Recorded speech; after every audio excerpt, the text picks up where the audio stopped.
साहब, जो आरटीआई आप उस चैरिटेबल ट्रस्ट के ऊपर आप आरटीआई नहीं फाइल कर सकते। पीएम केयर फंड में जो सरकारी पैसे आ रहे हैं, जो सरकारी स्कूलों से यूनिवर्सिटीज के जा रहे हैं, उस पैसे का भी हिसाब आरटीआई वालों को नहीं दे सकता है पीएम केयर फंड।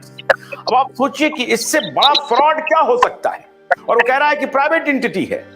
प्रधानमंत्री का नाम पीएम केयर फंड्स लिख करके आप उसको प्राइवेट चैरिटेबल ट्रस्ट करके चला रहे हैं और कह रहे हैं कि नहीं, हम तो ऑडिट की जो प्रक्रिया है, जो चैरिटेबल ट्रस्ट की ऑडिट होती है, उसके हिसाब से इसकी ऑडिट होगी और ये सब पब्लिक डोमेन में है। किनका पैसा आया है, कितना आया है, ये सब पब्लिक डोमेन में। सवाल इसका नहीं है। सवाल इसका है कि अब आप कहेंगे कि इसके पहले जो प्रधानमंत्री फंड होता था, प्रधानमंत्री केयर फंड जो था, पीएम केयर फंड पहले जो था, उसमें कांग्रेस के प्रेसिडेंट मेंबर थे।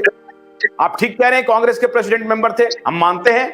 अब सवाल है कि उस व्यवस्था को दुरुस्त करने के लिए उससे भी एक घटिया व्यवस्था ला देंगे आप, और उसके बाद बड़ी बड़ी बात करेंगे। अब आते हैं हिंडनबर्ग के एक्सपोजे पे। चावला साहब, ये बताइए, ये हिंडनबर्ग ने जो अभी एक्सपोजे किया, अडानी साहब से मल्टीपल क्वेश्चन कि आपने 80 से 90% तक अपने शेयर को इन्फ्लेट किया और इन्फ्लेटेड शेयर को ले जाकर के बैंक में गिरवी रखा और एलआईसी को बताया, फिर अपनी प्रॉपर्टी का वैल्यूएशन किया। आपके भाइयों के खिलाफ, बड़े भाई, छोटे भाई, दोनों बड़े भाई के खिलाफ इन्वेस्टिगेशन चल रहे हैं फाइनेंशियल फ्रॉड के, कई फाइनेंशियल फ्रॉड के। बाहर में आपने 40 कंपनी, सेल कंपनियां बना ली, सेल कंपनियों में यहां से पैसा साइफन ऑफ किया, फिर उसका इन्वेस्टमेंट यहां पर शो किया, मतलब कंप्लीट फाइनेंशियल फ्रॉड का रहस्योद्घाटन किया। अब उसको हमारे अदानी साहब के लोग कह रहे हैं कि हम देश पर हमला है। मैं तो पहले भी बोलता था कि अगर अदानी डूबा तो देश डूबेगा, और अदानी और देश का रिश्ता लगभग एक हो गया है। तो ठीक कह रहे हैं अदानी साहब कि देश पर हमला है क्योंकि अदानी पर हमला हो रहा है। मैं भी ये बात कहता हूं कि अदानी पर हमला, देश पर हमला है, बिल्कुल देश पर हमला है। और लेकिन ये हमारे जो अभी जो लोग हैं वो ये बात को समझ नहीं पाएंगे कि हमला होता कहां से है। लेकिन चावला साहब, मैं आपसे ये जानना चाहता हूं, ये कोई नया खुलासा है क्या? ये बड़ी चर्चा हो रही है। नहीं, नया नहीं है। आप एक चीज देखिए, ये जो पैटर्न है, ये कोई नया पैटर्न नहीं है। ये पैटर्न तो बहुत वर्षों से फॉलो होता हुआ आ रहा है, आज से नहीं है। ये बीजेपी सरकार या कांग्रेस सरकार या उससे पहले वाली सरकार, मतलब बहुत पुरानी प्रैक्टिस है ये। और ये सिर्फ उसका क्या होता है कि जैसे 2 2 4, तो 20 400, तो ये इसी तरीके से फिर 2000 करेंगे तो कहीं और फिगर पहुंच जाएगी। तो नंबर्स बढ़ रहे हैं उसके अंदर में। मॉड्यूल तो पुराना है साहब, ये तो बहुत पुराना मॉड्यूल है जिसके ऊपर में सारा काम हो रहा है। पर अब ये क्या है कि पहले उस मॉड्यूल के ऊपर में, जैसे एक रेलवे ट्रैक के ऊपर में एक इंजन होता था, एक ट्रेन होती थी, और उसके अंदर उसको पैसेंजर बोलते थे, वो धीरे धीरे चलती थी। अभी जो ट्रेन चल रही है, बुलेट ट्रेन आ रही है, तो बुलेट ट्रेन बड़ी तेजी से चल रही है। पैटर्न वही है सर, पैटर्न में चेंज नहीं। ये दलाल जी एग्जैक्टली ये दलाल करते क्या हैं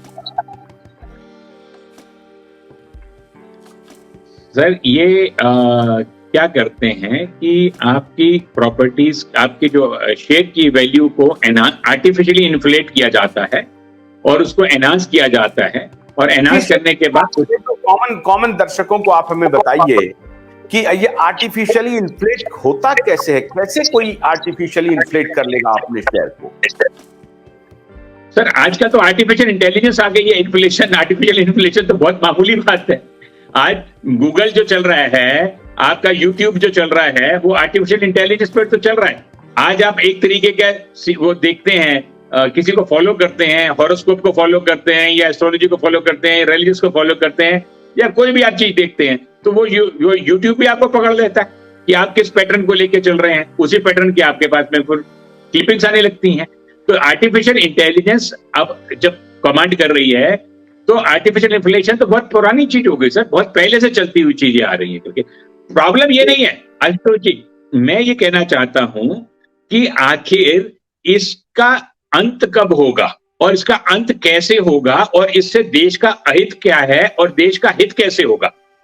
मिलियन डॉलर क्वेश्चन ये है कि अगर मान लीजिए कि आज आपने ये किया तो मैंने ये कर दिया, आपने ये किया तो मैंने ये कर दिया, तो हम अपने मौलिक स्तर अपने जीवन के अंदर में अपने संस्कारों का स्तर जो है उसका इतना पतन होता चला जा रहा है, इतना पतन होता जा रहा है। जैसे हम कह रहे थे ना, जमीनों का खनन हो गया है, उसके अंदर में कुछ बचा ही नहीं है, पहाड़ों के ऊपर में से बर्फ पिघल रही है, ग्लोबल वार्मिंग हो रही है, क्योंकि एसी की गैस से नाइट्रोजन निकलती है तो उससे ग्लोबल वार्मिंग होती है। कहने का मतलब ये है सर, जो मैं कहना चाहता हूं कि हम अपने बेसिक मूल्यों से बहुत दूर चले गए हैं। हम आज संपत्ति अर्जन के ऊपर संपत्ति अर्जन की होड़ में लग गए हैं।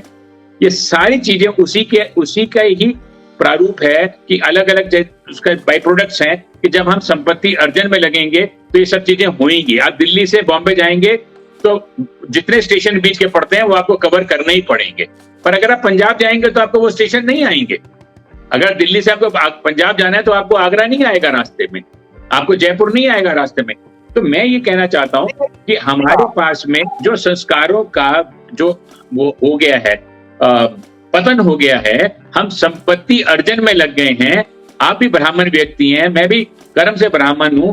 हम संस्कृति पे क्यों नहीं जाते? अगर हम संस्कृति इस भौतिकवाद से हम बाहर निकल जाएंगे और हमारे पास में वैल्यू सिस्टम आ जाएगा तो हम इस तरीके की छोटी हरकतें नहीं करेंगे और गलतियां नहीं होंगी हमसे। अब बताएं।